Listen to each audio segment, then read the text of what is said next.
स्वागत है आपका इतिहास के इस लेक्चर में। ये पहला लेक्चर है। देखिए, बाबर का जन्म जो हुआ था 14 फरवरी 1483 को हुआ था। मुहर्रम का दिन था और शुक्रवार था। 6 मुहर्रम 888 हिजरी चल रहा था।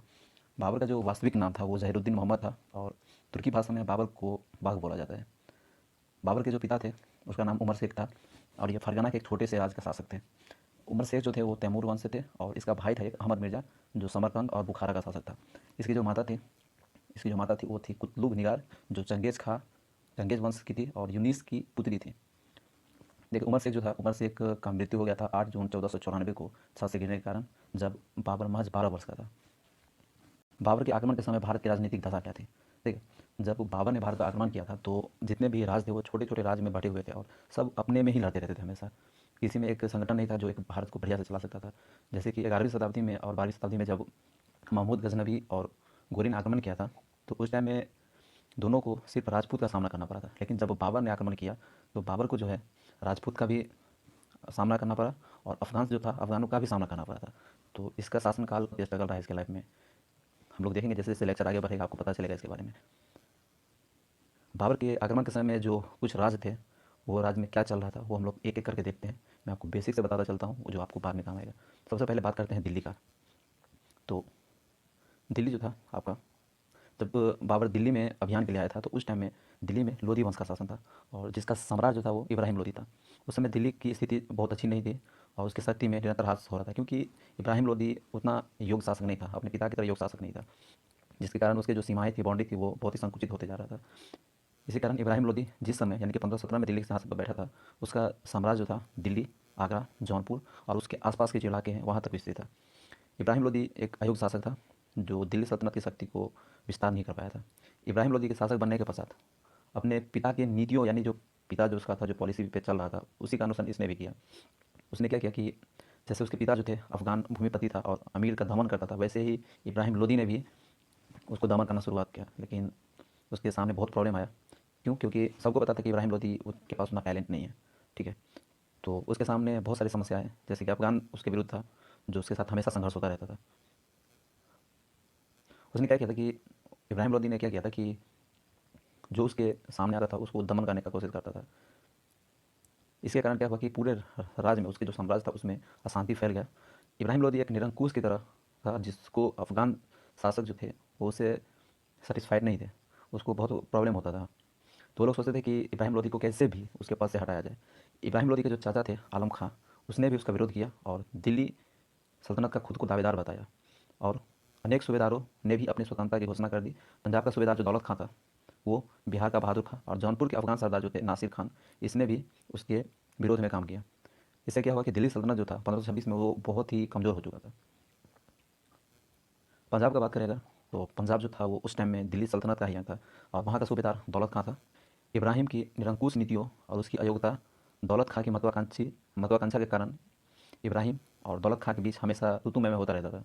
इब्राहिम लोदी के विरुद्ध उसने बाबर से भी सहायता लेने का प्रयास किया तथा स्वयं को स्वतंत्र घोषित कर दिया। इस प्रकार बाबर को अपने भारतीय अभियान के समय उत्तर पश्चिम में प्रवेश करने में सहायता मिल गया क्योंकि इसका हेल्प कौन कर रहा था? दौलत खां कर रहा था उसका हेल्प, बाबर का।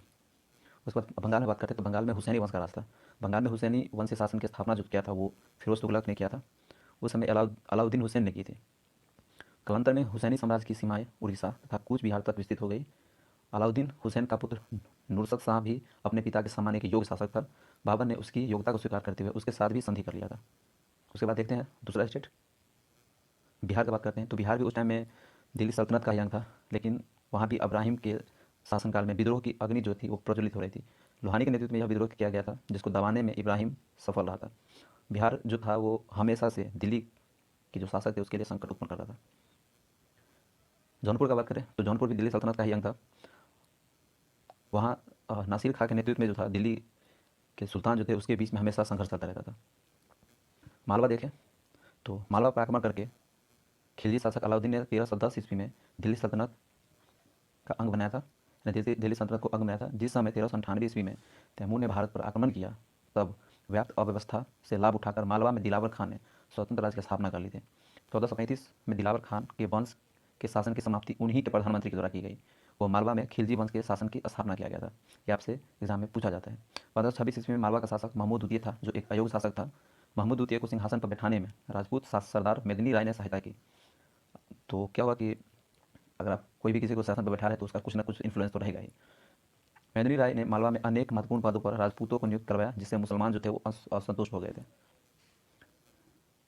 विवश होकर महमूद द्वितीय ने गुजरात के शासक मुजफ्फर शाह से सहायता लेकर मेदिनी राय पर आक्रमण किया। मेदिनी राय ने राणा संगा से सहायता मांगी और महमूद को पराजित किया। इस आंतरिक संघर्ष के कारण मालवा की शक्ति को बहुत बड़ा धक्का लगा। खानदेश का बात करें तो खानदेश जो है वो ताप्ती नदी की घाटी में एक बसा एक छोटा सा राज्य था।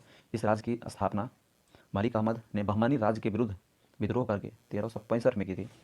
मलिक अहमद एक योग्य शासक था तथा उसके शासनकाल में खानदेश उन्नति कर रहा था, किंतु 1399 ईस्वी में उसकी मृत्यु हो जाने के बाद खानदेश का पतन होना प्रारंभ हो गया। खानदेश की शक्ति को छीन होता देखकर गुजरात राज्य के शासक ने उस पर अधिकार करने का प्रयत्न किया तथा दोनों राज्यों के मध्य लंबा संघर्ष हुआ। 1518 ईस्वी में खानदेश के शासक गाजी खां की मृत्यु हो गई। उत्तराधिकारी किसको दिया जाए, इस प्रश्न पर अहमदनगर और गुजरात के शासकों ने इंटरफेयर करना शुरू कर दिया। फाइनली गुजरात का शासक महमूद अपने समर्थक आदिल शाह को खानदेश के सिंहासन पर बैठाने में सफल रहा तथा खानदेश पर गुजरात राज्य का प्रभाव भी स्थापित हुआ, जिससे खानदेश की शक्ति जो थी वो छीन हुई और तत्पश्चात उसका पुत्र महमूद प्रथम राजगद्दी पर बैठा, जो बाबर के समकालीन था। उसके बाद गुजरात का बात करते हैं। 1307 से पूर्व गुजरात एक स्वतंत्र राज्य था, किंतु 1307 में वह अलाउद्दीन की साम्राज्यवादी नीति का शिकार होकर दिल्ली सल्तनत का अंग बन गया। 1398 ईस्वी में तैमूर के आक्रमण से लाभान्वित होकर गुजरात के प्रशासक जफर खां ने स्वतंत्र राज्य की घोषणा की। वह मुजफ्फर शाह के नाम से गुजरात के राज सिंहासन पर आसीन हो गया। इस वंश के प्रमुख शासकों में महमूद बेगरा व उसका पुत्र मोहम्मद शाह द्वितीय था, जो मुजफ्फर शाह ने न केवल राजपूतों पर विजय प्राप्त करने का प्रयास किया, वरन दिल्ली के सुल्तान इब्राहिम लोदी के चाचा जो थे आलम खां, उसको शरण देकर इब्राहिम से टक्कर लेने का साहस किया। मुजफ्फर शाह द्वितीय जो था वो बाबर का समकालीन था। उसके बाद सिंध का बात करते हैं। फिरोज तुगलक ने सिंध व मुल्तान पर विजय प्राप्त करके दिल्ली सल्तनत में मिलाया, किंतु तैमूर के आक्रमण के बाद सिंध फिर से स्वतंत्र हो गया। 1516 ईस्वी में सिंध पर कंधार के शाह बेग ने अधिकार कर लिया। कुछ समय पश्चात उसके पुत्र शाह हुसैन ने मुल्तान पर भी अधिकार कर लिया। बाबर के आक्रमण के समय सिंध जो था वो अरगों के प्रभाव में था। कश्मीर का बात करें तो कश्मीर जो है वो पंजाब राज्य के उत्तर पश्चिम में स्थित है और 4वीं शताब्दी में कश्मीर में हिंदुओं का सम्राट था, लेकिन 1399 में हिंदू राजा रामचंद्र का हत्या उसके जो मंत्री थे शाह मिर्जा उसने कर दी और कश्मीर में मुसलमान शासन स्थापना की। ये आपसे क्वेश्चन भी पूछा जाता है कि कश्मीर में मुसलमान शासन की स्थापना किसने किया था, तो वो राजा रामचंद्र का जो मंत्री था शाह मिर्जा उसने किया था। जैनुलाब्दीन, और ये है कि 1420 ईस्वी में कश्मीर का जो शासक बना वो जैनुलाब्दीन बना, जो अत्यंत योग्य शासक था। इसी कारण उसे कश्मीर का अकबर भी बोला जाता है। यहाँ से भी क्वेश्चन आते हैं। जैनुलाब्दीन एक धर्म सहिष्णु शासक था। जैनुलाब्दीन की मृत्यु 1470 ईस्वी में हुई। उसके उत्तराधिकारी योग्य नहीं था, इसके लिए कश्मीर में जो है अराजकता फैल गई थी। बहमानी साम्राज्य का बात करें तो बहमानी राज्य जो है वो बरार से कृष्णा नदी तक विस्तृत था। इस राज्य की स्थापना 1347 में हसन ने मोहम्मद तुगलक के विरुद्ध विद्रोह करके की थी। दक्षिण भारत स्थित इस राज्य में अनेक योग्य किंतु धर्मांध शासक हुए।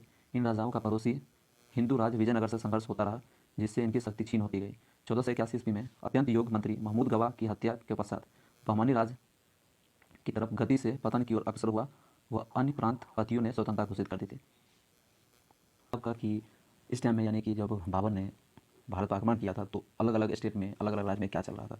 आगे हम लोग देखेंगे बाबर के बारे में कि उसके सामने क्या क्या समस्याएं थी और क्या क्या प्रॉब्लम आए, वो कहाँ से युद्ध स्टार्ट किया और क्या क्या प्रॉब्लम है, वो सब हम लोग देखेंगे। तो मैं आपसे मिलता हूँ नेक्स्ट वीडियो में।